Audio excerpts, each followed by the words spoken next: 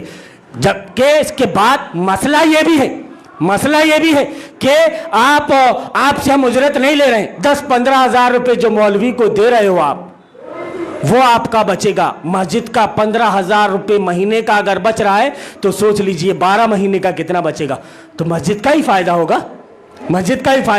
لیکن نہیں، ایسا آدمی نہیں ہونا جو قرآن اور احادیث کے مطابق لوگوں کے سامنے باتیں پیش کرتا ہے۔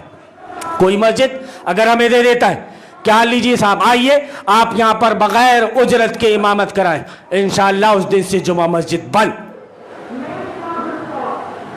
آئیے تو بولیے، تو ہم تیار ہیں خدمت کے لیے۔ مولانا محترم بولتے رہے لیکن کسی کے کانوں میں جو نہیں رہیں گی۔ کیوں نہیں رہیں گی؟ اس کی وجہ یہ تھی کہ تم جب آؤ گے اور عوام اور تمہارے سامنے ہوگی، قرآن اور احادیث کی بات ان کے سامنے رکھو گے، تو پھر ہماری جو اجارہ داری ہے، ہماری جو بپوتی مساجد میں قائم ہے، مدارس میں قائم ہے، وہ ساری کی ساری بپوتی ہماری نکل جائے گی، ہماری اجارہ داری نکل جائے گی، اور جھک مار کے ہمیں صحیح ہونا پڑے گا، قرآن اور احادیث کے مطابق ہمیں زندگی گزارنا پڑے گا، اور ہم یہ نہیں چاہتے کہ ہم اپنی زندگی قرآن اور حدیث کے مطابق گزاریں۔ میرے بھائیوں، یہ کچھ باتیں تھیں جو میں نے آپ کے سامنے ذکر کیا۔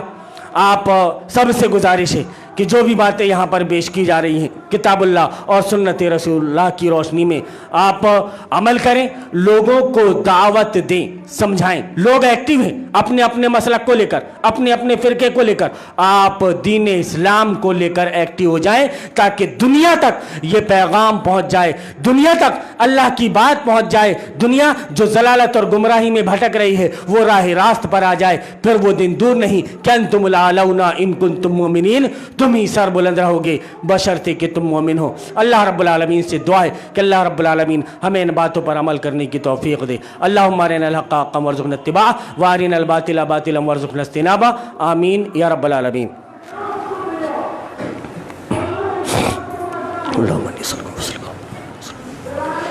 الحمد لله نحمده ونستعينه ونستغفره ونؤمن به ونتوكل عليه ونعوذ بالله من شرور أنفسنا ومن سيئات أعمالنا، من يهد الله فلا مضل له ومن يضلل فلا هادي له، ونشهد أن لا إله إلا الله وحده لا شريك له، ونشهد أن محمدا عبده ورسوله أرسله بالحق بشيرا ونذيرا، أما بعد فإن خير الحديث كتاب الله وخير الهدي هدي محمد صلى الله عليه وسلم، وشر الأمور محدثاتها وكل محدثة بدعة وكل بدعة ضلالة وكل ضلالة في النار۔ أعوذ بالله السميع العليم من الشيطان الرجيم، بسم الله الرحمن الرحيم۔